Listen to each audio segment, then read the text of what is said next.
ഇത് സെബസ്ത്യാനോസിൻ്റെ തീർത്ഥാടന കേന്ദ്രമായ റോമിലെ ബസിലിക്ക ദേവാലയം. സാൻ സെബസ്ത്യാനോ ഫോറിലെ മൂറ ക്രിസ്തുവർഷം 2000 വരെ റോമിലെ പ്രസിദ്ധമായ 7 തീർത്ഥാടന പള്ളികളിൽ ഒന്നായിരുന്നു.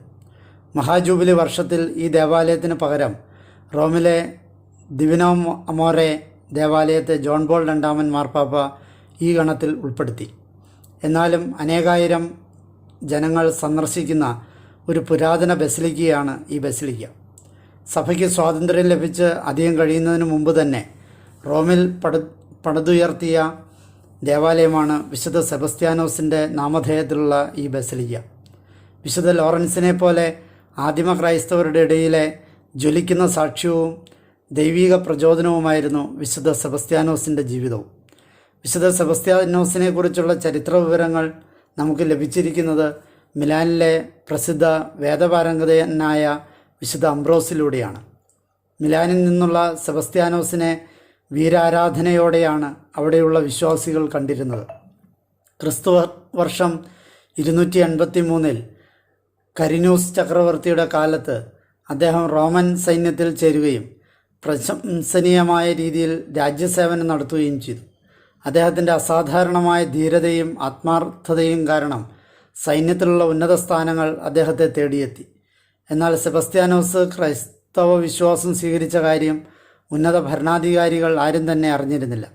ഇക്കാലയളവിലാണ് റോമിലെ 2 ഡീക്കന്മാരായിരുന്ന മാർക്കൂസും മർസെല്ലിയാനസും റോമൻ വിഗ്രഹങ്ങൾക്ക് ബലിയർപ്പിക്കുവാൻ വിസമ്മതിക്കുന്നതിന് കാരാഗ്രഹത്തിൽ അടയ്ക്കപ്പെട്ടത്. ഇവരെ പിന്തിരിപ്പിക്കാൻ ശ്രമിച്ച മാതാപിതാക്കൾ ഉൾപ്പെടെയുള്ള 16 പേരെ സെബസ്ത്യാനോസ് ക്രിസ്തീയ വിശ്വാസത്തിലേക്ക് കൊണ്ടുവന്നു.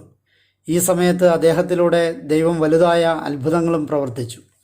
എന്നാൽ AD 286 അദ്ദേഹത്തിൻ്റെ പ്രവൃത്തികൾ എല്ലാവർക്കും വെളിപ്പെടുകയും ക്രൈസ്തവ വിശ്വാസം സ്വീകരിച്ച് രാജ്യദ്രോഹിയായിത്തീർന്ന സെബസ്ത്യാനോസിനെ ഒരു മരത്തിൽ കെട്ടിയിട്ട് അമ്പെയ്ത് കൊല്ലാനും ഡയക്ലിഷ്യൻ ചക്രവർത്തി കൽപ്പിച്ചു. അങ്ങനെ ചില ജീവചരിത്രകാരന്മാരും രേഖപ്പെടുത്തിയിരിക്കുന്നത് പോലെ ഒരു മുള്ളൻ പന്നിയുടെ ദേഹത്തുള്ള മുള്ളുകൾ പോലെ അദ്ദേഹത്തിൻ്റെ ശരീരമാസകലം അമ്പുകൾ തറച്ചു. സെബസ്ത്യാനോസ് മരിച്ചു എന്ന് കരുതി അദ്ദേഹത്തിൻ്റെ മൃതശരീരം പട്ടാളക്കാർ അവിടെ ഉപേക്ഷിച്ചു പോയി. റോമിലെ അറിയപ്പെടുന്ന സ്ത്രീകളിൽ ഒരാളായ വിശുദ്ധ ഐറിൻ സെബസ്ത്യാനോസിൻ്റെ ശരീരമടക്കാനായി നീക്കം ചെയ്തപ്പോൾ അദ്ദേഹം മരിച്ചിട്ടില്ല എന്ന് മനസ്സിലാക്കുകയും തൻ്റെ ഭവനത്തിൽ കൊണ്ടുവന്ന് അദ്ദേഹത്തെ പരിചരിച്ച് ജീവിതത്തിലേക്ക് തിരികെ എത്തിക്കുകയും ചെയ്തു. പിന്നീട് അദ്ദേഹം വീണ്ടും ഡയക്ലിഷ്യൻ ചക്രവർത്തിയെ കണ്ടുമുട്ടിയപ്പോൾ ക്രിസ്ത്യാനികളെ പീഡിപ്പിക്കുന്നതിന് ചക്രവർത്തിയെ ശാസിക്കുന്നു. കോപാക്രാന്തനായ ചക്രവർത്തി സെബസ്ത്യാനോസിനെ അടിച്ചു കൊല്ലാനും ശവശരീരം റോമിലെ ഓടയിൽ കൊണ്ടിടാനും ആജ്ഞാപിച്ചു. എന്നാൽ ലൂസിന എന്ന ഭക്തയായ ഒരു സ്ത്രീ അദ്ദേഹത്തിൻ്റെ മൃതശരീരം വീണ്ടെടുത്ത് കലിസ്റ്റസ് സെമിത്തേരിയിൽ അടക്കം ചെയ്തു.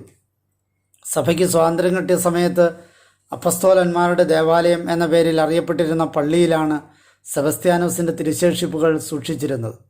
പിന്നീട് ഇത് വിശുദ്ധ സെബസ്ത്യാനോസിൻ്റെ ദേവാലയമായി പരിവർത്തനപ്പെടുത്തുകയായിരുന്നു. റോമിലെ പ്രധാന ദേവാലയങ്ങൾ നവീകരിച്ച കൂട്ടത്തിൽ കർദിനാൾ സ്കിപ്പിയോണെ ബോർഗേസെ വിശുദ്ധ സെബസ്ത്യാനോസിൻ്റെ ബസിലിക്ക 1610 മുഴുവനായി തന്നെ പുതുക്കിപ്പണിതുവെന്ന് പറയപ്പെടുന്നു. കാലാന്തരത്തിൽ യൂറോപ്പിലെ പല ദേവാലയങ്ങളിലും ആശ്രമങ്ങളിലും വിശുദ്ധ സെബസ്ത്യാനോസിൻ്റെ തിരുശേഷിപ്പുകൾ റോമിൽ നിന്നും കൊണ്ടുപോയി പ്രതിഷ്ഠിക്കപ്പെട്ടതായി പറയപ്പെടുന്നു. സെബസ്ത്യാനോസിനെ വിഷം പുരട്ടിയ അമ്പെയ്ത് കൊന്നു എന്ന ചരിത്രത്തിൽ നിന്നുമാണ് യൂറോപ്പിനെ പല പ്രാവശ്യം ഗ്രസിച്ച പ്ലേഗിൽ നിന്നും രക്ഷ നേടുന്നതിനായി സെബസ്ത്യാനോസിൻ്റെ മധ്യസ്ഥതയിൽ പ്രാർത്ഥിക്കുന്ന പാരമ്പര്യം നിലവിൽ വന്നത്.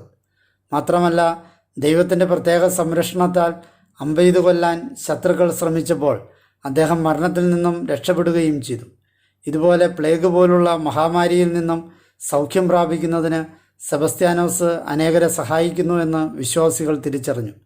ക്രൈസ്തവരുടെ പ്രിയപ്പെട്ട തീർത്ഥാടന കേന്ദ്രമായി റോം മാറിയിരിക്കുന്നത് പത്രോസ് പൗലോസ് സ്ലീഹന്മാരോടൊപ്പം ക്രിസ്തീയ വിശ്വാസത്തിൻ്റെ ജ്വലിക്കുന്ന ഓർമ്മകളായി നിലനിൽക്കുന്ന സെബസ്ത്യാനോസിനെ പോലുള്ള അനേകം രക്തസാക്ഷികളുടെ ചുടുചോര വീണ് കുതിർന്ന മണ്ണ് ഇവിടെ ഉള്ളതിനാലാണ്.